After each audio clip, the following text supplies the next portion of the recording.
Le milliardaire américain Elon Musk soutient Candace Owens et déclare que le couple du président Emmanuel Macron est composé de 2 hommes. Elon Musk affirme « Nous allons aider la journaliste américaine Candace Owens, car c'est une honte totale d'avoir à la tête d'un pays un couple homosexuel. Celui qui est désigné président est censé être un modèle exemplaire pour le pays. Nous ne pouvons pas encourager des absurdités à ce niveau.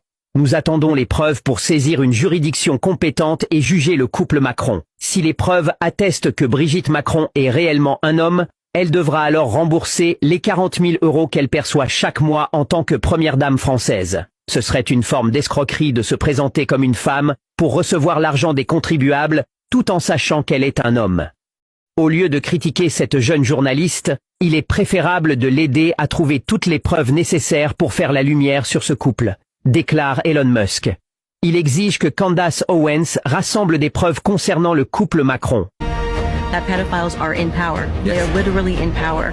And that is intentional because then they can be controlled while they are in power. And they are also exhibiting signs of a psychopathology that lets them know that they will do harm to the masses and feel nothing because they were themselves, many of them, raped when they were children. It is not a coincidence that Justin Trudeau is gay. Obama, gay. Zelensky, gay. Emmanuel Macron, gay and married to a trans man who molested him when he was a child. Révélations imminentes sur le couple Macron, les zones d'ombre et interrogations abordées entre Candace Owens et Xavier Poussard. Alors que nous ne sommes plus qu'à une dizaine de jours des révélations exclusives que Candace Owens s'apprêterait à faire sur le couple Macron, voici un aperçu de certaines informations obtenues lors de son entretien avec le journaliste français Xavier Poussard à la rentrée 2024. Des zones d'ombre inquiétantes ont été mises en lumière. Des questions qui jusque-là étaient soigneusement évitées. D'abord, une observation déroutante. Aucune photo de Macron avec ses parents avant l'âge de 25 ans. Pas une seule. Cette absence complète de traces a interpellé de nombreux observateurs. Tout comme il semblerait, toujours selon Candace Owens, qu'il soit impossible pour Brigitte Macron de fournir des photos d'elle pendant les 30 premières années de sa vie. Une énigme qui alimente les spéculations. Et ce n'est pas tout. Françoise Noguès, identifiée comme la mère d'Emmanuel Macron, aurait dirigé un programme médical pour personnes transgenres en France. Elle a notamment travaillé dans le service des ALD, affection longue durée, transidentité. L'ALD trans ou ALD 31 permet de bénéficier de la prise en charge à 100% pour changer de genre. Un détail qui, curieusement, n'a jamais été abordé dans les médias traditionnels.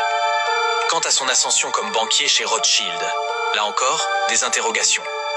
Macron n'avait pas les qualifications habituelles pour ce poste prestigieux, mais est pourtant devenu le plus jeune associé de l'histoire de la firme. Un ancien collègue aurait confié que cette promotion semblait étrangement rapide. Une information troublante lorsqu'un rapport nous apprend que Brigitte Macron est très proche de David de Rothschild, comme une famille. Il est le parrain de Macron. Enfin, un fait troublant. Zoé Sagan, figure clé dans la diffusion de cette enquête, a vu son compte Twitter suspendu. Qualifiée d'artiste subversive et troll complotiste antisémite, la suspension de son compte résulterait de pressions exercées par des organisations influentes. Les pièces du puzzle s'assemblent, mais laissent encore de nombreuses questions ouvertes. Que nous révélera Candace Owens dans quelques jours? Cela pourrait bien changer notre perception de l'homme à la tête de la France. Candace Owens pourrait faire sauter Emmanuel Macron et le faire dégager de la présidence de France. Vous sachiez qu'on n'en parle pas en France de cette histoire parce que tous les médias sont achetés par la Macronie. Mais Candace Owens est en train de foutre un bordel. Les amis, vous pouvez même pas imaginer. Candace Owens a laissé jusqu'au 23 janvier à Emmanuel Macron et Brigitte Macron pour répondre à toutes les questions qu'elle leur a posées dans une lettre qu'elle a diffusée et qu'elle a envoyée via des parties légales à Emmanuel Macron et Brigitte Macron.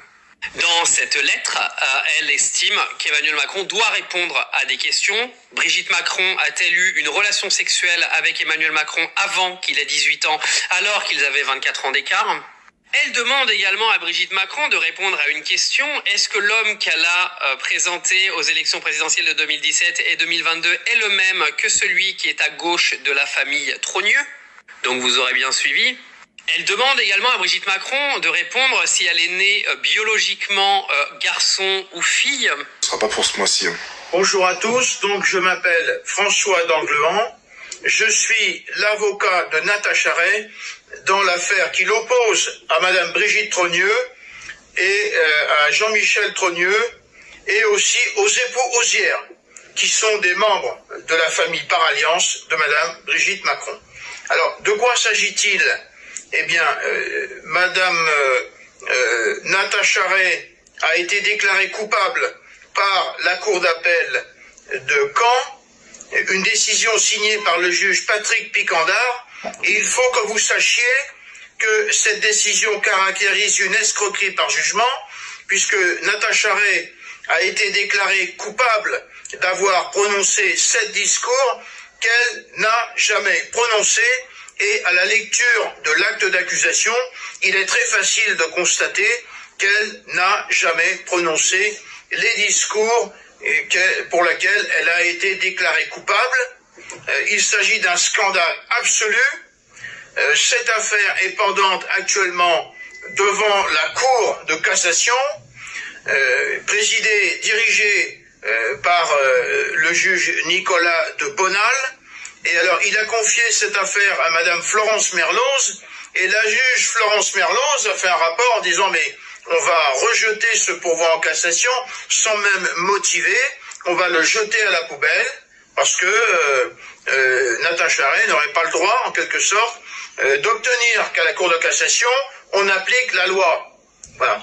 Mais écoutez, c'est un scandale, donc je vais transmettre l'intégralité de ce dossier à Madame Candace Owens, qui va certainement se faire un plaisir de dénoncer publiquement cette situation intolérable. Voilà. C'est pour ça que l'Occident est en train de s'effondrer, parce qu'il a attaqué le DIP, notamment avec le mariage homo, et puis tout ce qui s'ensuit. Enfin, ça commence effectivement avec la révolution sexuelle des années 60.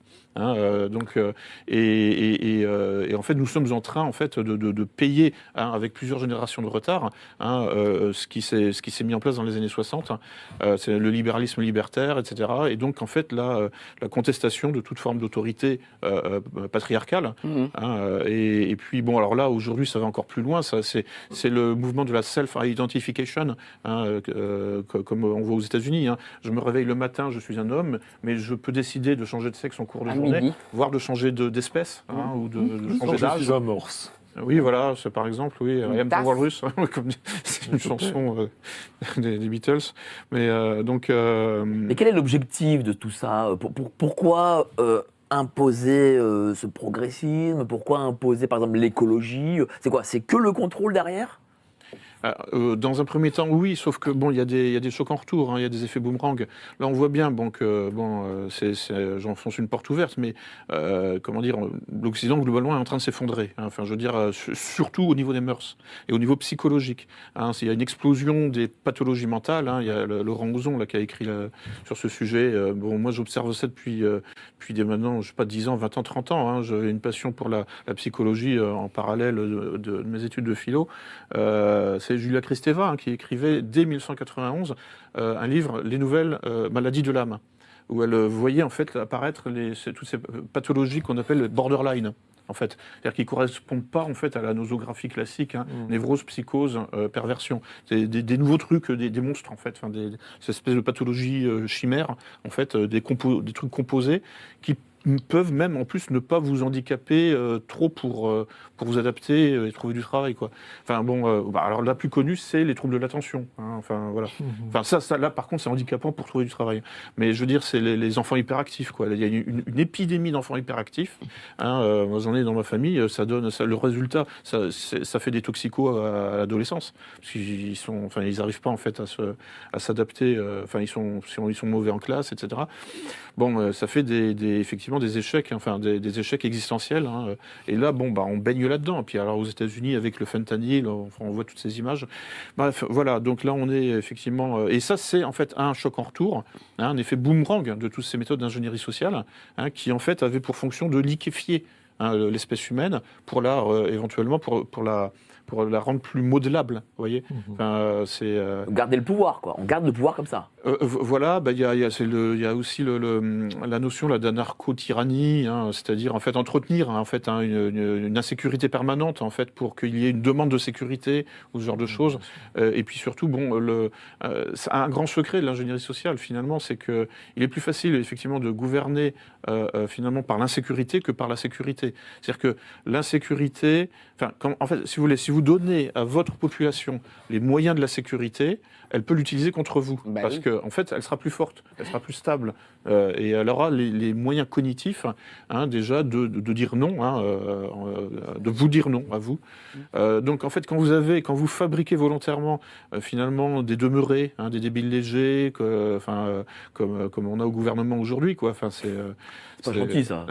Non, mais ça a commencé avec François Hollande, fondamentalement. Enfin, les débiles légers, en fait. François Hollande, qui est l'idole de ta vie.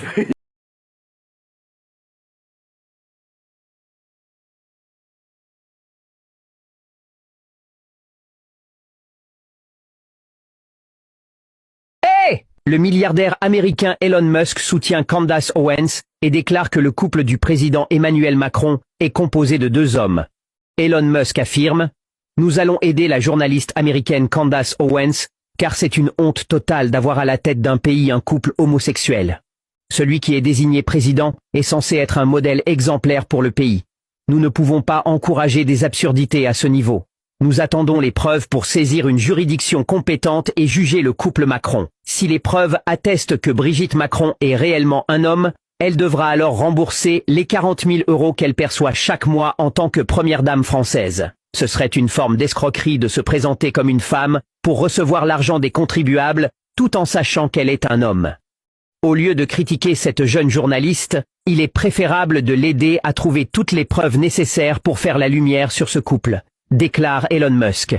Il exige que Candace Owens rassemble des preuves concernant le couple Macron. That pedophiles are in power. They are literally in power. And that is intentional because then they can be controlled while they are in power.